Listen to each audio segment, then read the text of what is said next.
Hello everyone, എൻ്റെ പേര് അമ്പിളി. എൻ്റെ സബ്ജക്റ്റ് ഫൊണറ്റിക്സ്. ഇതെൻ്റെ രണ്ടാമത്തെ ക്ലാസ്സാണ്. ആദ്യത്തെ ക്ലാസ് എല്ലാവരും കാണണം. ഓരോ ക്ലാസ്സും കണ്ടെങ്കിൽ മാത്രമേ സിസ്റ്റമാറ്റിക്കായിട്ട് പഠിക്കാൻ കഴിയൂ. ഞാൻ എടുക്കുന്ന ക്ലാസ്സിൻ്റെ നോട്ട്സ് വീഡിയോയുടെ അവസാന ഭാഗത്ത് ആഡ് ചെയ്യുന്നതായിരിക്കും. Okay, let's begin. In my first class, I have discussed about linguistics, phonetics, IPA and 44 speech sounds, and speech sounds are of two types, 20 vowels and 24 consonants, and the vowels are again divided into two, 12 pure vowels or monophthongs and 8 diphthongs or vowel clades. ഇത്രയും കാര്യങ്ങളാണ് നമ്മൾ first ക്ലാസ്സിൽ discuss ചെയ്തത്. Today I am going to discuss about air stream and air stream mechanism. Now let's discuss about air stream. What is an air stream? Speech sounds are produced with the help of an air stream. This is the basis of speech sounds. Speech സൗണ്ട്സിൻ്റെ basis എന്ന് പറയുന്നത് air stream ആണ്. That is, without an airstream, no speech sound can be produced. Airstream കൂടാതെ ഒരു speech sound produce ചെയ്യാൻ പറ്റില്ല. അപ്പോൾ എന്തായിരിക്കും airstream? An airstream refers to a moving puff of air. ഒരു സ്പീച്ച് സൗണ്ട് എങ്ങനെയാണ് പ്രൊഡ്യൂസ് ചെയ്യുന്നത്? ലങ്സിൽ നിന്നും എയർ സ്പീച്ച് ഓർഗൻസിലൂടെ മൂവ് ചെയ്ത് മൗത്തിലൂടെ പുറത്തേക്ക് വരുമ്പോഴാണ് ഒരു സ്പീച്ച് സൗണ്ട് പ്രൊഡ്യൂസ് ചെയ്യുന്നത്. ആ സ്പീച്ച് സൗണ്ടിൻ്റെ പ്രൊഡക്ഷന് വേണ്ടി ലങ്സിൽ നിന്നും സ്പീച്ച് ഓർഗൻസിലൂടെയുള്ള ആ എയറിൻ്റെ മൂവ്മെൻറ്റിനാണ് എയർ സ്ട്രീം എന്ന് പറയുന്നത്. Okay, the movement of air through the speech organs during the process of speech production is known as the air stream. Okay, then airstream mechanism. What is an airstream mechanism? An airstream is produced by a mechanism.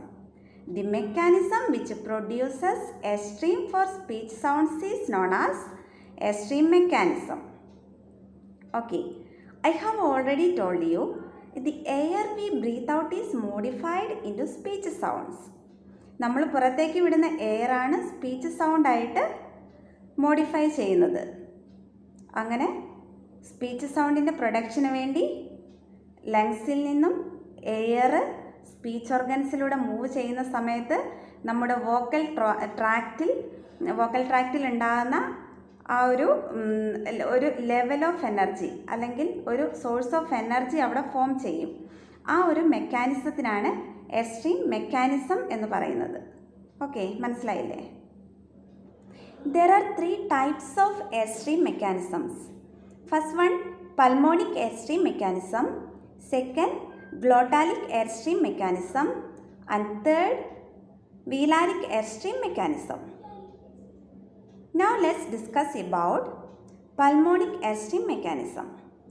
Pulmonic airstream mechanism is the most important one among the three airstream mechanisms.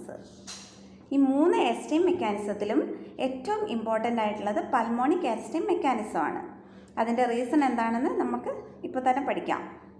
Okay, it consists of wind pipe, lungs and chest muscles. Speech സൗണ്ടിൻ്റെ പ്രൊഡക്ഷന് വേണ്ടി ഈ pulmonic airstream മെക്കാനിസത്തിൽ ഏതൊക്കെ speech organs ആണ് വരുന്നത്? Wind pipe, lungs and chest muscles. Lungs and chest muscles നിങ്ങൾ കേട്ടിട്ടുണ്ടാവും. Wind പൈപ്പിൻ്റെ പൊസിഷൻ എവിടെയാണെന്ന് ഞാനിപ്പോൾ കാണിച്ചു തരാം.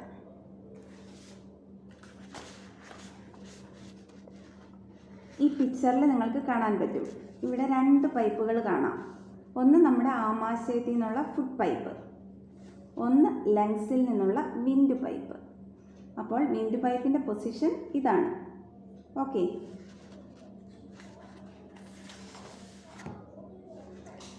Air in the lungs is used here. Speech സൗണ്ടിൻ്റെ പ്രൊഡക്ഷന് വേണ്ടി ലങ്സിൽ നിന്നുള്ള എയറാണ് പൾമോണിക് എയർസ്ട്രീം മെക്കാനിസത്തിൽ യൂസ് ചെയ്യുന്നത്. Okay, the walls of the lungs act as the initiator.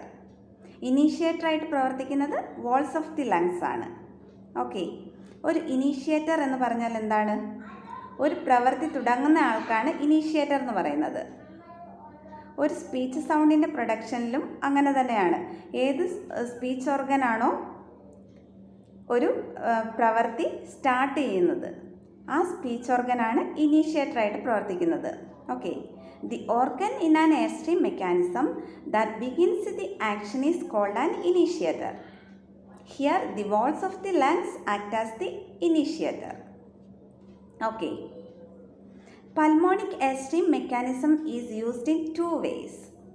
First one, pulmonic ingressive airstream mechanism. Second, pulmonic aggressive airstream mechanism. What is pulmonic ingressive airstream mechanism? If it is used to take the outer air into the body, it is known as pulmonic ingressive airstream mechanism. പുറത്തുനിന്നുള്ള air അകത്തേക്ക് എടുക്കുന്നതിനാണ് pulmonic ingressive airstream mechanism എന്ന് പറയുന്നത്. Okay, ഇനി pulmonic egressive airstream mechanism എന്താണെന്ന് നോക്കാം.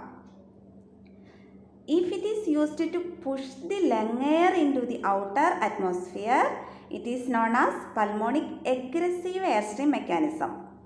അകത്തുനിന്നുള്ള air പുറത്തേക്ക് വിടുന്നതിനാണ് പൾമോണിക് എഗ്രസീവ് എയർസ്ട്രീം മെക്കാനിസം എന്ന് പറയുന്നത്. Of these two, pulmonic egressive airstream is most important one. Pulmonic egressive airstream mechanism ആണ് ഈ രണ്ടെണ്ണത്തിൽ വെച്ച് ഇമ്പോർട്ടൻ്റ് ആയിട്ടുള്ളത്. കാരണം all the sounds in English and almost all sounds in other languages are produced by this. Okay, ഇംഗ്ലീഷിലെ എല്ലാ സൗണ്ടുകളും അതേപോലെ Indian languages Sindhi ഒഴികെ ബാക്കി എല്ലാ ലാംഗ്വേജിലെ സൗണ്ടുകൾ പ്രൊഡ്യൂസ് ചെയ്യുന്നത് പൾമോണിക് എഗ്രസീവ് എയർസ്ട്രീം മെക്കാനിസം ഉപയോഗിച്ചാണ്. അതുകൊണ്ടാണ് അത് ഇമ്പോർട്ടൻ്റ് ആണെന്ന് പറയുന്നത്. Okay, next, glottalic airstream mechanism. In glottalic airstream mechanism, the closed glottis act as the initiator. ഗ്ലോട്ടിസിൻ്റെ പൊസിഷൻ എവിടെയാണെന്ന് ഞാൻ കാണിച്ചു തരാം. Here you can see vocal cords. ഇതാണ് ഈ വൈറ്റ് മാർക്ക് ചെയ്തിരിക്കുന്ന, വൈറ്റ് കളറിൽ മാർക്ക് ചെയ്തിരിക്കുന്നതാണ് വോക്കൽ കോഡ്സ്. ആ വോക്കൽ കോഡ്സിൻ്റെ കറക്റ്റായിട്ട് വേറൊരു പിക്ചർ ഞാൻ കാണിച്ചു തരാം.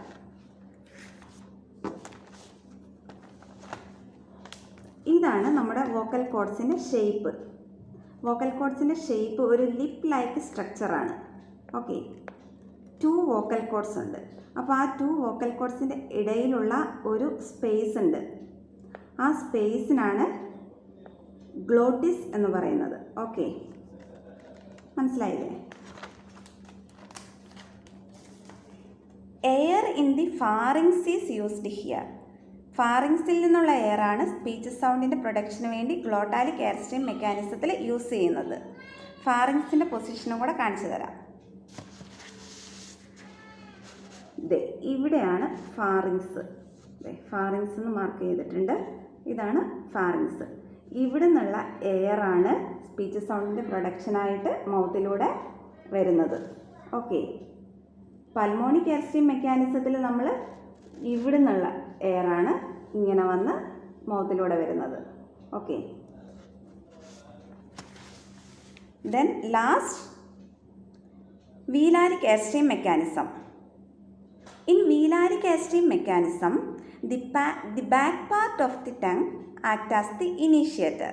Okay, back part of the tongue ആണ് ഇനീഷ്യേറ്ററായിട്ട് പ്രവർത്തിക്കുന്നത്. Okay, the air in the mouth is used here. മൗത്തിൽ നിന്നുമുള്ള എയറാണ് ഇവിടെ യൂസ് ചെയ്യുന്നത്. മൗത്തിൽ നിന്നുള്ള എയറാണ് സ്പീച്ച് സൗണ്ടിൻ്റെ പ്രൊഡക്ഷന് വേണ്ടി വീലാരിക് എയർസ്ട്രീം മെക്കാനിസത്തിൽ യൂസ് ചെയ്യുന്നത്. Okay, that's enough. ഇന്നത്തെ ക്ലാസ് നമുക്ക് വൈൻഡ് അപ്പ് ചെയ്യാം. നെക്സ്റ്റ് ക്ലാസ്സിൽ നമ്മൾ സ്പീച്ച് ഓർഗൻസിനെ പറ്റി ഡിസ്കസ് ചെയ്യും. Okay, thank you.